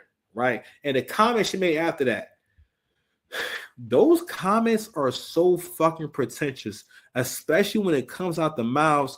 Don't get me wrong, there's nothing wrong with her and whatnot, but that don't look good on you. You're so beautiful. What's the next? Who are you talking about? And whoever's saying that to you, you need to be going to see what he's talking about. Not Gangstalicious over here. She waiting on Gangstalicious to get out. All right, you understand? And it's another reason why I would never date no girl who do hair. I can't wait to hold his hand. I can't wait to. That's fast. Oh, here we go. Goofy most of the time. Me too. What you got going on? Certain things. So yeah, my mother was.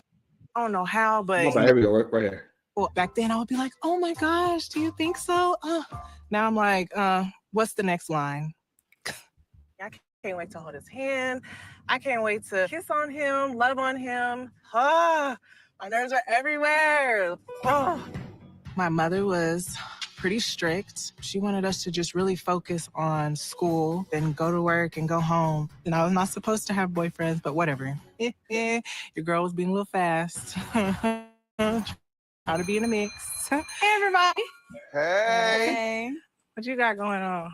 Same old, same old. You want to retwist? Yes, ma'am. What's the matter? Girl, let me tell you. He's getting released early. The gay dude in here is standing on business. He lighting her up the whole time.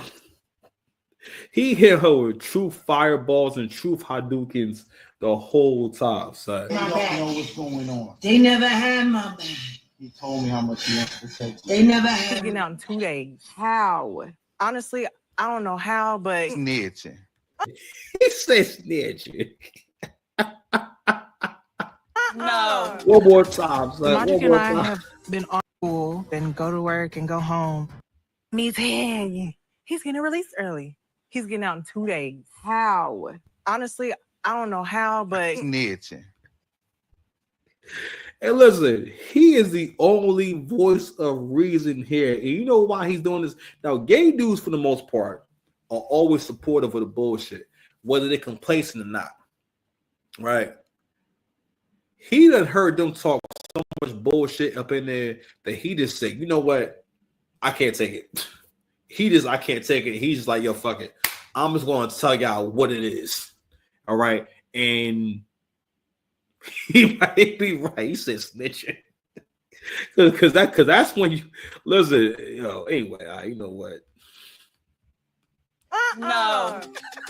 Demadric and I have been on and off for essentially 10 years. This time around, me and Demadric have been together for about like a year and a half. We got together when I was in high school, and he would come to my games, and that's when he asked me to be his girlfriend. And Demadric was my first real boyfriend. I've been incarcerated for 2 years. I'm serving time for having a firearm behind that felony indictment. Keanu's a great person. We have a great relationship. We can be ourselves. Definitely goofy most of the time. I don't think it's ever really serious, unless we're talking about money. But other than that, nah. I have a proposal idea. I keep telling her I won't do it until I can buy the ring. She keeps telling me I can get a cheap ring, and I'm not cheap at all. I've never been one of those type of people. Yeah, it's because this nigga does not intend on marrying her at all. What this man is basically doing is making sure that he got enough options for where he can go once he get released in case things don't go right with basically the primary baby mother. He got 3 kids with one of these girls. I love Demadric. I love his smile. I love his laugh. Ooh, I love his arms. I love his body. Demadric is so sexy. Oh, don't get me started. He's so chocolatey. I'll lick him right now, right here. My man's coming home. So he finna be on house arrest? Yes, sir. So you finna be cooped up in the house? Yes. Courtney, she ain't coming back to work. Yo, listen, fam. He's doing what the kids say is clocking their tea. You know what I'm saying? He's clocking tea up in there. You think I have somebody I love in the bricks? No, I'm coming to work. Don't do that. Look, I'm coming to work, but I'm gonna be with Beta. As long as you pay your booth rent, better do right. Be right, sis. I just know he comes with a lot. Have you talked to baby mama? No, Demadric has 6 kids with 3 different. 6 children. She's coming in. This is like coming into a car loan upside down, and it's like 3 loans in one. This fam, he already has a family. He's already had a life. How do you have 6 kids and you in jail? So, and this is another prime example of, y'all have no problem sharing a man. She knows she shares this man with his baby mother. He got 6 kids.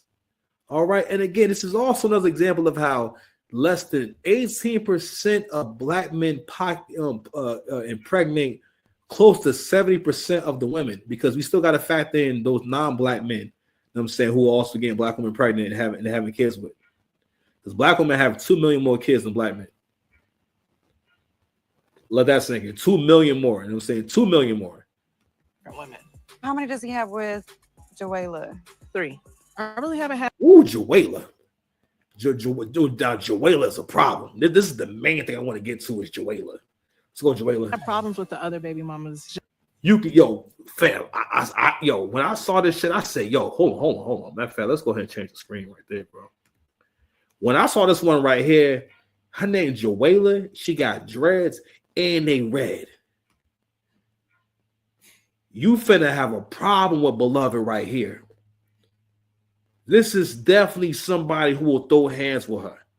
She afraid of her. I'll let you know right now. She definitely afraid of her. It's another thing too. That's another reason why I really feel like, the future of relationships is going to have to be for men who are attractive that women really like. It's going to have to be 2 to 1. All right. I think for one, because more y'all will have a man and more y'all will have your needs met. And I think the next generation maybe can handle being a primary girl, because for the most part, most women cannot handle being a man's full-time everything. You just don't want to share with someone else. And that's another reason why you're not successful, because people have got to realize success has many fathers.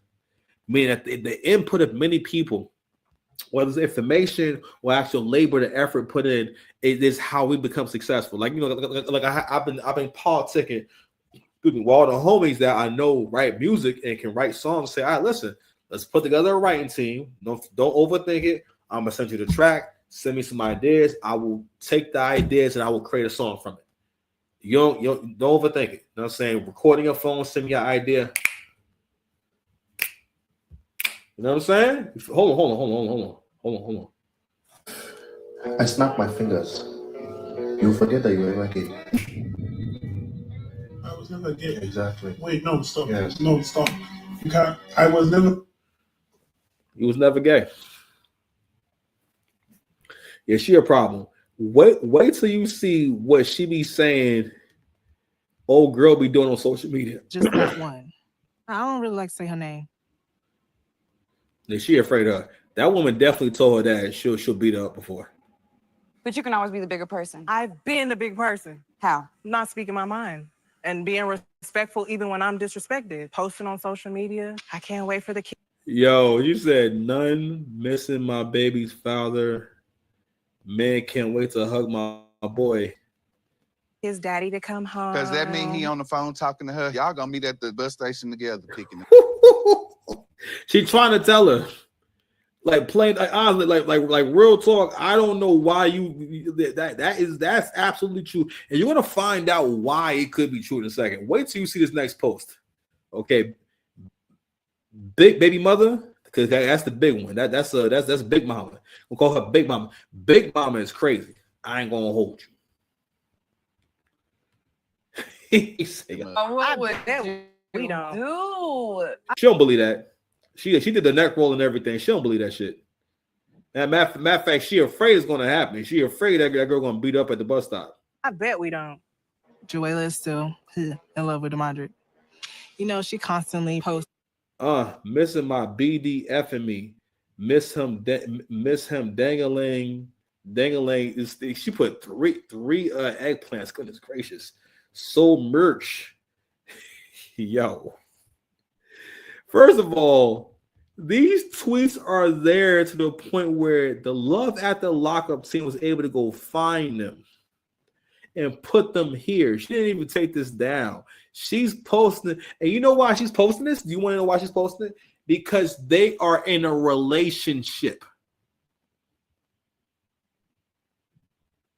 No one is a victim here. I think old girl understands that y'all are in a relationship together.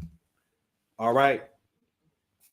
Listen to how she talks about their relationship and his transgressions, y'all. It's about him. It's really annoying. You missed that good thing, but he's moved on. And honestly, I had him first, so. But what if she had a loser first? You hear how they're talking about this nigga's a loser. This nigga ain't got no car. He don't got his own spot. He don't make good money. Listen, he ain't making 6 figures. He ain't 6 feet. And for the most part, that nigga may possibly have no future. He may keep going back to jail for the rest of his life. And old boy right here is going to keep clocking. He is a clocking. He is a clocking the T. Clocking the T. He's bodying her. Yo, listen, he tired of her. He tired of her. Listen, he put his foot down. telling her the same stuff he telling you though? Yeah, it's gonna be a major problem. Demondrick cheated on me with her twice in the beginning. That's a lie. That nigga, he's always smashing her. He has always been smashed. Ain't no you smashed baby mother twice. Why? He's always available. That's the CVS vagina. She always around. She don't really have a problem with it. So I'm keep trying to tell y'all. One of the reasons why like black women can be with like white, like racist guys is because like, yo, bad qualities and bad situations are not intolerable to women. Okay? It's not intolerable. Of our relationship because he was going through a lot. He lost his best friend to a car accident. He was not himself mentally. I'm not trying to make excuses, but I kind of gave him space. And then I found out she was pregnant. Do I have resentment towards her? Yes, but it's not even because he cheated on me with her. It's the part that you keep disrespecting me and you dangle the kids above his head. When he comes home, he's gonna go to the better choice financially. Not saying he doesn't love you. But he could have went to his daddy's house. You know what I'm saying? He got. Will his daddy buy him clothes and shoes and no? He'll underwear? have the clothes that he had already. He might not want those clothes. He wants some new clothes. You're a hustler. You're gonna make it happen. I do make it happen. Right. Yeah. Spoil a little bit too much. I understand what I'm saying. I've spent maybe like more than 20,000 on him. I have 2 jobs that I have to juggle. It's hard. Do I feel like he's using me? No, I don't feel like he's using me. I feel like he wants to give me the world and spoil me. I just have to be patient. You hear what she just said? This is also the danger of social media. She says, I know he wants to give me the world. Again, women got mostly, don't get me wrong, people mostly repeat what they hear, right? But women will blindly repeat things they heard. I know he wants to give me the world and spoil me. Man, that is not your storyline. That's not your part. Those are not your lines. Your line, those are not any, those none of that or none of it. None of it. No. None of that is your line. Not your line whatsoever. Spoil you with what? The only thing you want to get from him is what you always got from him, which is drama, possibly a beating from that girl, because that girl definitely listen. She got multiple kids like that. When women who have multiple kids and still have sex with the baby father are dangerous. And not only that, not only is she doing it, she posted on social media. You know why she posted on social media? Because they are in a relationship. You are the funding. You are the money. If he go home with her, or if he stay with her, he's staying with her because of the stability. You understand? He a young guy. He's going to continue, and also he's going to have more. He's not done having kids. That man going to have about. If he got 6 kids now, he going to have about 8, 10 kids. If he don't get a vasectomy, he going to have about at least 2 more. Because let me tell you something. Not only that Negro had that baby while y'all was in a relationship. The most despicable type of nigga is the nigga that will have a baby while you guys are in the relationship. You know how reckless that is? Because it's not a thing that happens. We broke up for a month or 2 and he come back with a baby. It's okay. I love him, but it's so expensive outside. Just come on back inside, because that's what we gonna do. He not going outside no more. I'm done. I love you. I feel like sometimes you're naive. No, I've done that. That whole thing, date somebody fresh out. Yeah. You hear this throughout this show. How women will say stuff like, yeah, I've done this before. I did this when I was in jail. A lot of women, especially if they got kids, they older, have had at least one relationship or try to talk to a nigga in jail. And I posted this on my threads earlier about like, yo, what these stories say about y'all is that you're not attracted to positive qualities in men. A majority of you are not attracted to having a healthy relationship. All right. And your concept of boredom is sick. If you're bored, why can't you get a fucking hobby? Do you understand that basically boredom for you means that you should end a meaningful relationship? And again, like I said before, the men are realizing y'all are not serious people. You're not serious about relationships. She will get out this shit for anything. But this is not uncommon. This is a common thing for someone who has a decent job or decent money coming in. Get with a guy like this, because the position he's in, he's trying to get stuff back together. He won't be able to do anything with her or for her for a couple of years. They fill your head with all these hopes and dreams, and it's all a lie. So I feel like it's different for me too. Girl. Ooh, she said I feel like it's different from me. This is dangerous. These are real people, ladies and gentlemen. I'm sorry to keep pausing. These are real people. Everybody thinks it's different for them. And now I'm out here alone. Yeah. I don't trust Demadrick. I think he knows she loves him and he takes advantage of that. Demadrick's baby mama. I think that there's more to it, because why would she go to the trouble of posting all this stuff on social media if there wasn't something going on? This is his 3rd time that you've given him a chance. Right. Just gonna keep going back to jail because Kiana gonna do whatever and be there when he get out, and then he gonna have 12 more kids while he out this time. Then you're gonna be waiting on him and all 12 of them when he get out the next time. You know what? I'm about done with you. He not playing. He's dead ass. You see the customer over here laughing? He's walling her up because he tired of seeing her do stupid shit because he knows how stupid this sounds.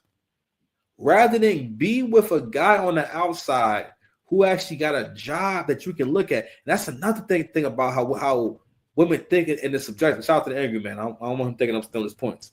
Women think so deeply in the subject because you got to realize women have a vast imagination. And her imagination, when she's not checking her imagination, women have to be careful to not over imagine and let her imagination run wild. And men have to be careful to not over manage, meaning he has to be careful to realize when I don't have control over that thing, or I shouldn't try to control that, or I shouldn't try to manage that. I need to call someone else who basically I need to defer to someone else's leadership and information and knowledge and understanding so that I can get the best outcome. Those are the men who do the best. You know what I'm saying? But the way that women are, women don't think in the objective, don't think in facts to the point where they'll let their imagination, because her imagination is telling her this could happen. He could become an astronaut. He could become, pardon me, one of the top employees at Tesla. And he could be an alien. He's more likely to be an actual Anunnaki alien than be a man that's going to be able to provide anything for you. You are in a deep fantasy. He want to spoil you and give you the world, nigga, with what? When you apply McDonald's, they want to know if you've been in jail before.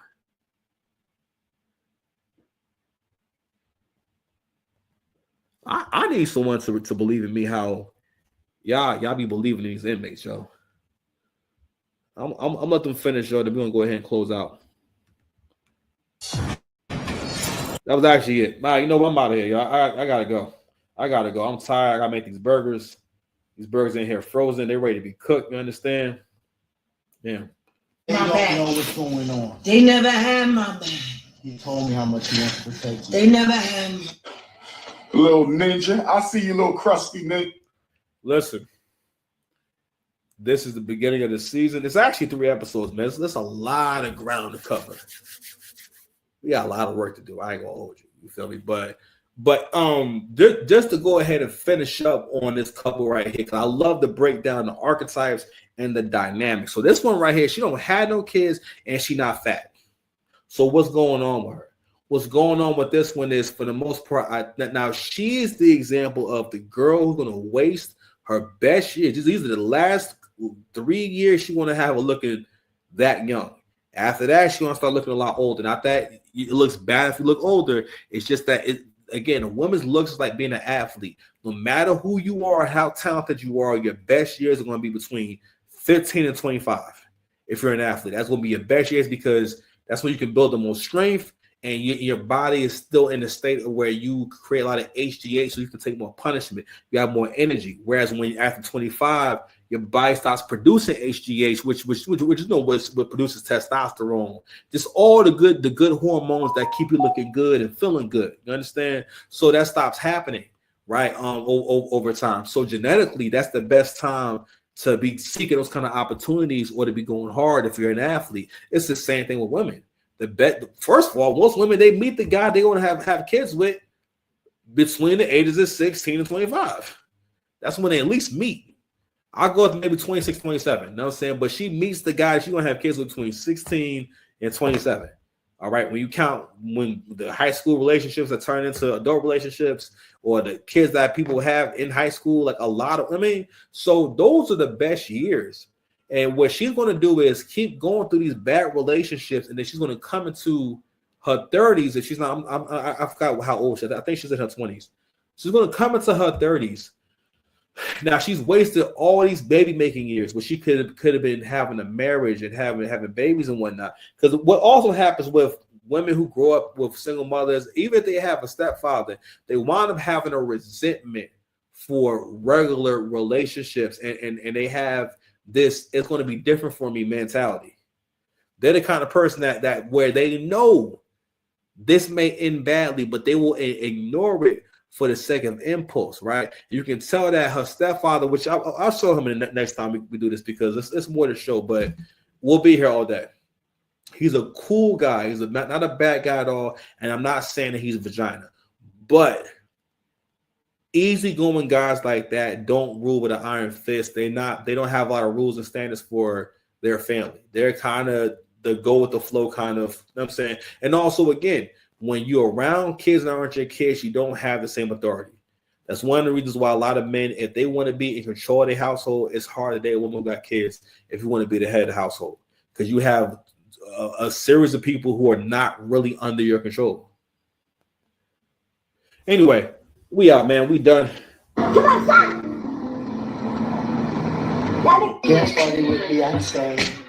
Dance party with Beyonce. I'm safe. Subscribe to the channel.